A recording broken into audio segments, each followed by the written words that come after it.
રાત્રે રાત્રે પોસ્ટર લગાડે એમની ટીમ સાથે નાલાયક લોકો દિવસે સવારનો વહેલી સવારે એ ફાડી નાખે છે, પણ એની ચિંતા નહીં કરો, એ એમના બધાના કપડા ફાડી દેવાના છે. મનસુખ વસાવાના આવા આક્રમક ભાષણો તો તમે પહેલા પણ સાંભળ્યા જ હશે. મનસુખ વસાવા ફરી એકવાર ડેડિયાપાડાના ચિદ્દા ગામે હતા, સભા સંબોધી રહ્યા હતા અને ત્યારે આમ આદમી પાર્ટીના નેતાઓ પર તેમણે આકરા પ્રહારો કર્યા.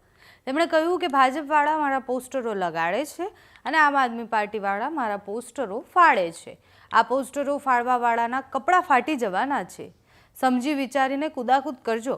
તો મનસુખ વસાવાએ કોને કહ્યું તે સાંભળો. આવી વાતો કરવી જોઈએ. અમે હંમેશા પોઝિટિવ વાતો કરીએ છીએ, એટલે આપણે વિશ્વાસ રાખજો. આવા નેગેટિવ વાળા કોઈ ફાવાના નથી. રાત્રે રાત્રે પોસ્ટરો મારા નીલભાઈ મહેનત કરીને રાત્રે રાત્રે પોસ્ટર લગાડે એમની ટીમ સાથે નાલાયક લોકો દિવસે સવારનો વહેલી સવારે એ ફાડી નાખે છે, પણ એની ચિંતા નહીં કરો, એ એમના બધાના કપડા ફાડી દેવાના છે. એમના બધાના કપડા મારે બીજું બોલવું પણ નથી બોલાયું. એ સમય આવશે ત્યારે બધું ફાટી જવાનું, એમને કોઈ કઈ બચવાનું નથી. પણ આ દીવો હોલવાનો થાય ને, જયારે દીવો હોલવાનો જોજો તમે, દીવો જયારે હોલવાનો થાય ત્યારે ડબલ રીતના ભડકે પડે. 5 મિનિટમાં હોલવાઈ જાય, પછી તો પાછો પત્તો જ ના લાગે, એ રાખોડ થઈ જાય. એવી આ આપણાની હવા થવાની છે. અને દેશમાં ગુજરાતમાં બે લડે છે કે ભરૂચ અને બીજા ભાવનગર, એટલે આ બધું વડોદરા, છોટાઉદેપુર થી ને બધી સુરત થી ને વલસાડ થી ને તાપી થી ને બધી બાજુથી બધા એના જેવા બધા ઉતાર્યા છે ગુંડા લોકો. એટલે આવા પોસ્ટરો ફાડે ને બીજું શું કરે. એટલું જ નહીં, મનસુખ વસાવાએ સરપંચોને પણ આડે હાથ લીધા. તેમણે કહ્યું કે ભાજપના સરપંચો સારું કામ કરે છે, પણ આમ આદમી પાર્ટીના સરપંચો છે એમને હું ચેતવી રહ્યો છું, ધમકી નથી આપતો. 3 મહિના પછી મારો જ સમય છે. સમજી વિચારીને આમ આદમી પાર્ટીવાળા કુદાકૂદ કરજો. આપના સરપંચો સરકાર વિરોધના કૃત્યો કરતા હોય છે. સમય આવશે તો અમે એમને છોડવાના નથી. આજે બહુ મોટું લિસ્ટ છે.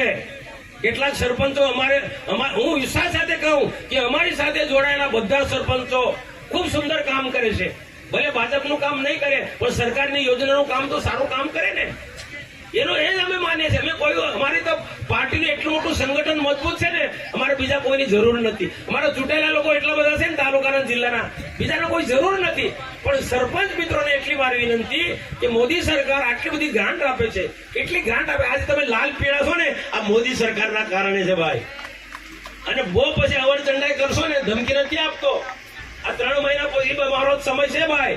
બહુ સમજી વિચારીને આપવા કુદાકૂદ કરજો. બહુ સમજી વિચારીને, આ ધમકી નથી.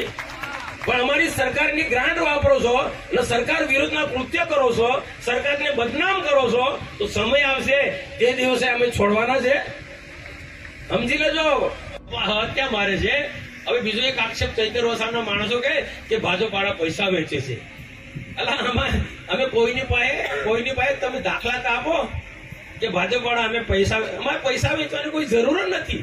અમે સરકારના એટલા બધા કામો કરેલે, એ કામો અમે યાદ દેવડાવે છે. અમે બૂથ પર જઈએ છીએ, અમારા કાર્યકર્તાઓ ફરે છે, બૂથ પર જાય છે, અને એ બૂથ પર કોઈ વિધવા પેન્શન હોય, વૃદ્ધા પેન્શન હોય, કોઈ આયુષ્યમાન કાર્ડ હોય, કોઈ પ્રધાનમંત્રી કિસાન સન્માન નિધિને પૈસા મળ્યા હોય, અને કોઈ પ્રધાનમંત્રી આવાસ હોય, આ બધા લાભાર્થીનો સંપર્ક કરે છે. સમાજ કલ્યાણના ઘણા બધા લાભાર્થી છે, એમનો સંપર્ક કરે છે. અમે કઈ પૈસા વેચો થોડા છે, અમારા બધા એવા પૈસાદાર લોકો થોડા છે. આ પૈસાદારો તો સુરત થી બધા આવે છે, એટલે કોઈ પંજાબ થી આવે છે ને પેલો હરિયાણા થી આવે છે. કોણ આવે છે વચ્ચે મેં બોલ્યું હતું, એવા લોકો બધા પૈસા એવાય વેચે છે અને ભાજપ માટે પાડે છે. કોઈ એની ચિંતા અમે કરતા નથી. હવે આ ભરૂચ લોકસભા બેઠક પર જંગ રસપ્રદ થઈ રહી છે. ધીરે ધીરે ચૂંટણી આવતા અલગ અલગ આક્રમક નિવેદનો પણ સામે આવશે. તમારું આ મામલે શું માનવું છે અમને કમેન્ટ્સમાં જણાવો. અત્યારે આ વિડીયોમાં બસ આટલું જ. જો તમે એમની યુટ્યુબ પર જોઈ રહ્યા હોય તો સબસ્ક્રાઇબ કરો, ફેસબુક પર જોઈ રહ્યા હોય તો ફોલો કરો, અમારા વિડીયોને લાઇક અને શેર કરો.